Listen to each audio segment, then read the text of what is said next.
Do you want to know some of the energetic implications of your twin being addicted to substances and how it affects you and them? Hey everybody, I'm Dov. I'm Nicole. And we're Twin Flame Revolution. We're consciousness mentors, energy healers, motivational speakers, and teachers. We're really excited to talk about our experience with a pretty challenging subject today. So as a caveat, before we even dive into that, understand a few things. Yes, a twin flame can have addiction. Yes, they can have really any experience that is accessible to the human. Yes. And yes, they can go through things with you as long as it's something that they're capable of doing to themselves. Understand that the twin flame journey is not devoid of logic. This is absolutely still connected to being human and fundamentally cleaning out, transmuting, and progressing past a lot of challenges. It's normal that you go through a lot of heavy stuff. What we'll be talking about today is our experience as well as our experience in the past. So please know that this is not our present situation, but it is information that we have seen over and over for ourselves and the thousands of you that we have engaged with in a lot of different ways. So we're going to be talking about the energetics, impacts, and energies that can be affecting you as well as your twin from both the addict's perspective and the family member or twin flame, right? This is also a useful video for anybody that is dealing with addiction or anybody that is a family member or loved one or a partner of somebody in addiction. So if you think that this will be helpful, please make sure you share this video. And if you are new, welcome, and please make sure that you subscribe here as well. So one thing I also want to say before we dive in, and I really want Nicole to share on her experience and then I'll share on mine, is that for some of you guys that are unfamiliar, we have a lot of energetics that exist in our world, a lot of what we don't see. And there are all types of energies. There are entities that are things that we have created from our mind because we are that powerful. Yes, we are. There are dark energies and demonics, and there are different soul groups. These are things that we don't talk a whole lot about, and we're not going to dive into the specifics of right now. But what we are going to talk about is how those energies do engage with us when we start to open our field, our space, and step out of our consciousness and step out of our autonomy of our being when we put certain things or access certain behaviors into our body. And it does affect you both. So this is important stuff to talk about. Yeah, so the first thing I'm going to talk about is, addiction for me was, I was addicted to more. I was like, give me more of anything that was going to make me get out of myself or that was going to make me feel something when I was numb from all the trauma, right? And so there was many different, versions of my addiction. So for many of you, you know what I'm talking about. Like, it's not just drugs and alcohol or porn, it's also like food, women, men. It can just, whatever you're using outside of yourself to not deal with self, to not look at self, to not deal with your life. And as I'm saying that, once we go into that kind of behavior, we start to hand over parts of our sovereignty, right? We start to hand over pieces of ourselves. We start to lose parts of ourselves, and we leave ourselves open, definitely energetically, because when we are in a sovereign place, completely connected, our vibration is so high and we attract like vibration. But when we hand over things and our vibration starts to dip, because of those choices, all the things that Dov was talking about, demonics, entities, we start to open ourselves up through guilt and shame and through distortions built out of and from. So I'm going to start out with talking about mind-altering substances in my life as an addict because it was very specific. And, we are made up of an auric field. We have this beautiful, beautiful, light body energy around us. And one of the layers is the mind. One of the layers of your auric field that's this protective piece of you. That's not just the human mind. It's actually a barrier. It's got vibration, right? So when we start to put mind-altering substances into this beautiful brain, what starts to happen is it starts to just mess with that part of it. And it starts to crack, put holes in it. It starts to, if you can imagine, when we're in this clear state, fully free of the mind, clarity is so important when it comes to ascension, right? To be able to look at your path, be able to look at now, be able to sit there, be able to commune with God, to be able to commune with each other and be very, very present. When we are under the influence of drugs and alcohol, we start to lose that consciousness. The vibration dips. So we make up all kinds of stuff in our minds and we hear all kinds of stuff. So we're programmed through our belief systems, whether we hear it outside of ourselves or we make it up about ourselves. When we are under the influence of substance, and oftentimes when we are taking something so much, we know deep down, even though it might not be the full conscious part, but we are killing ourselves. We are stuffing it down so that we don't have to deal. And what's happening is your body doesn't know the difference and your soul doesn't know the difference. All it knows is that it's going against life. Right. And when we start to do that, there is a ton of guilt and shame, a ton of it, just on a soul level. We know it's wrong. Deep down in your core, you know it's wrong. And then on top of everything, while you're destroying yourself and you're making really interesting decisions while under the influence, right? Where we, first of all, people want to be with you and be present with you. And when we are under the influence, we are not present and people cannot feel us. And it doesn't matter what substance you are on. People cannot feel you. I can remember certain, times in my family, we have a drug addiction in my family. And I remember when I was young and it would, people were doing things that you would call like recreational drugs. You would call it like normal, like for people to do that. And I couldn't feel them. And as a child, it really harmed me. So you're having a disconnect. Right? As soon as you're stuffing this down, you're having that disconnect and people are reacting, right? Some people react in loving ways and some people are going to react in really horrible ways. Now you're having more negative thought forms. You're having people attack you, judge you, anger because they love you, right? Or they don't love you. They're just judging you, right? And now you're having all this energy, and imagine between your thought forms, imagine your mind is completely not clear, and imagine all this stuff coming in, that now the vibration's pretty, it's heavy. Like just as I was saying that, it's heavy.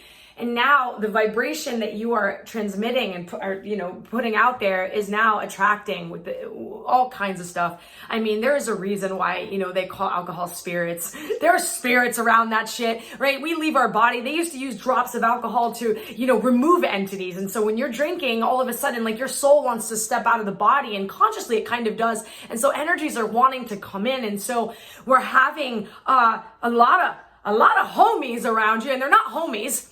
There are a lot of energies that you don't want in your field.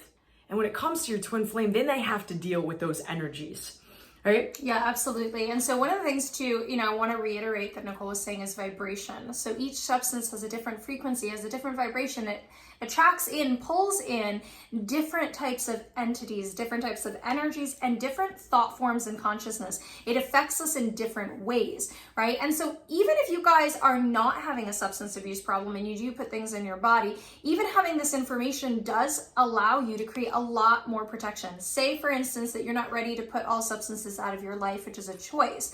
Understanding what can happen and what does happen energetically will allow you to clean up that field, change certain things, protect your energy up. And although there isn't any way to absolutely have no impact from putting things in our body, if we're conscious of it, you do actually allow yourself to make more empowered decisions, right? And so really understanding that there is a paradox there, but that you're able to, if you're going to continue to make those choices, make them in a wiser and more complete way, okay?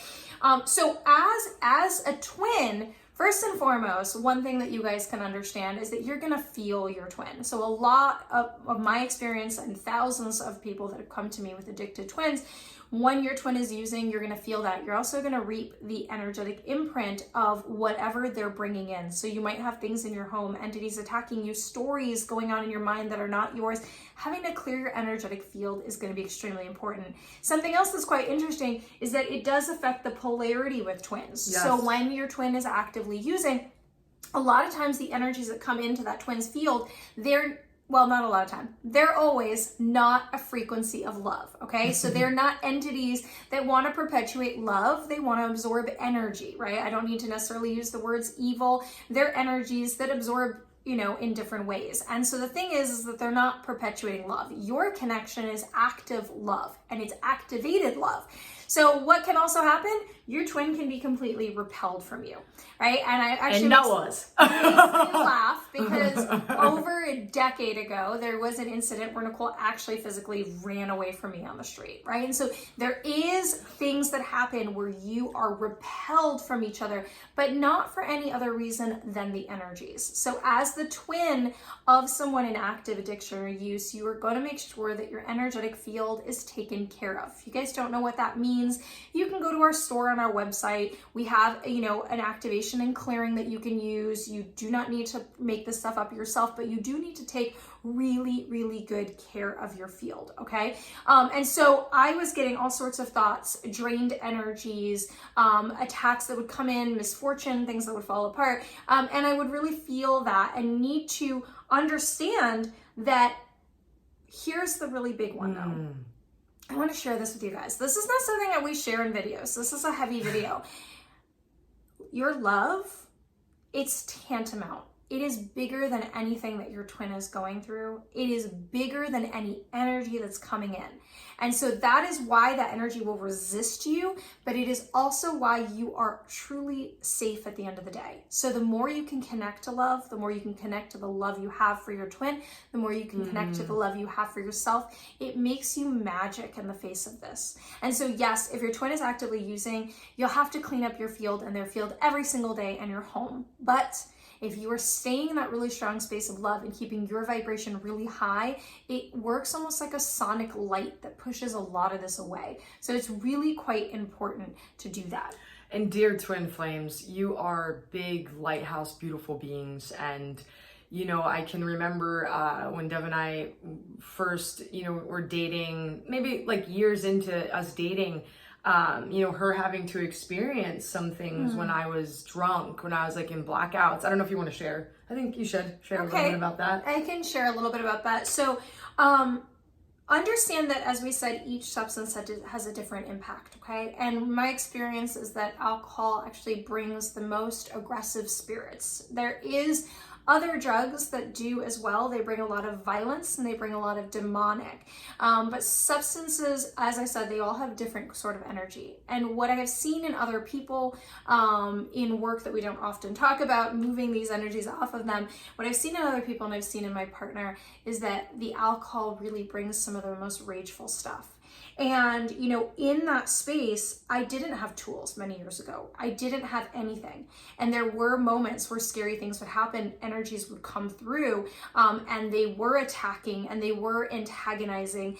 And what I learned very early on is that when I showed up with this infinite love, and I literally said, no, there is nothing more powerful than love. There is nothing more powerful than my connection to source. There's nothing more powerful than the way I feel about you. Those energies actually did dissipate. And I didn't realize over a decade ago that I was able to perform really sacred ceremonies, that I was able to essentially perform exorcisms, whatever that word means for you, but move those energies away from and off of people. And that is how I discovered that and through that. So when Nicole says that you're so powerful, you are so powerful. You don't realize how much power you hold. Yes. But the most important piece to power is information. So when you understand these things and they make sense to you and you resonate with these words, right? And you understand, oh, wow, it really is stuff that I'm working with. There are energetic consequences to this. And yes, your love and the way that you see them and the way you go to bat for yourself and the way you stay connected to God is a solution. It changes the game. Yeah, when I look at my past, I don't look at it like, oh my God, that happened. I look at it like, wow, I got to experience that. I got to see and experience what my choices and behaviors and those things actually led to, and the kind of energies that are connected to them, right? The energies that were connected to different drugs that I was doing was horrific. And being able to look at it and be like, I do not want to be a part of that. And then understanding too what my clients are going through, or some of you are going through, to be able to sit and give you the knowledge that I've already, went through, and I've sat with those things, and to be able to do it with that love, and to be able to transmute so much within myself that there's no connecting points now, right? There's full sovereignty here, where there's no attachment point, for those energies any longer, where, even when I go through some deep stuff, there'll be like energies around, my circumference, like kind of sniffing around, but being able to protect myself in a way so that, and it does, it affects the polarity in such a way. When those energies were on me, they did not love Dov. There was no Dov love. They hated Dov. They didn't want to be around Dov because Dov loved me so much. Her love for me made those things very angry, not happy. And if anything was attached to me, man, I ran. It felt so uncomfortable, And so, there are energies too, that connected to me through my eating disorder, and those were vicious and connected with me with my distorted, issues around, I'll even call it adultery with sex and not being integral in those ways. There's those energies that are connected to those vibration because they go against our love. They go against us. They go against this, and the vibration when it dips, it allows. So, it was very important for me through getting through my addiction stuff. Like once you put the drugs and alcohol down, it's like, oof, where's my eyes go to food or, to obsessing about or worrying. And that each piece I just was able to look at each piece and come back to, okay, what can I do to serve self right now where I'm not looking outside of myself, where I can connect and get what I need without needing for it to come from outside of me. And when I started to do that connection, woo, my vibration went up. And when I was talking about our auric field, when your mind is clear, when you come to a state of clarity in that way, that part of the auric field is strong.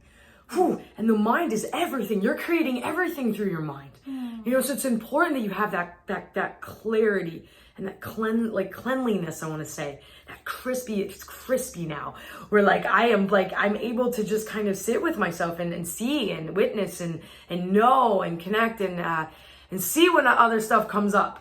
Right? That's really important to see when things are starting to when my behaviors start to change or start to go in other patterns, to be able to stop it. Yeah, and I'm being told to share with you guys, those of you that are not dealing with addiction, a bit about my process, right? Because when I was putting things into my body too, this was just a personal choice, right? You make your personal choice. We talked about that as a conscious choice. Wherever you are in your process, there's no shame and guilt. We want to bring consciousness for you to make a decision based on our, understanding and sharing that understanding with you. And what happened for me is that I was starting to really experience the energetic impact of putting anything in my body, right? And I didn't have a drug history, so I didn't put, drugs in my body, but I drank alcohol, when I was young and all of these different things. And there was impact. And I noticed those energies, the more I ascended, the more they were impacting me. And they would start fights with Nicole, and they would create chaos, and they would create disaster. And here's the other thing too, is that when we do this, we bypass aspects of these things that really need to come up. And I had a lot of stuff. I had a lot of grief, and I had a lot of wounds, and I had a lot of impact that I needed to go through. I needed to not bypass it. And, we talk about how we do things, we become more, we have less inhibition. We become more, freer, and we're less inhibited and all of that. But the thing is that really we want to be able to access whatever's in there and allow it to come up and out in a way where it doesn't just sort of come out in a distortion. Because the other thing that brings in negative energies like that is distorted thinking. Nicole was talking about that clean thinking. Once we start going into distorted thinking and patterns and all of that, we start to bring in negativity. It's not your grief that brings in the negativity. It's not your expression or your anger. It's the distortion in it. And we know that our energy and our consciousness gets greatly distorted when we put things in our body, because it's harder to create that clarity and that prism, right? And so we wanted to share this with you guys. And again, it's our experience.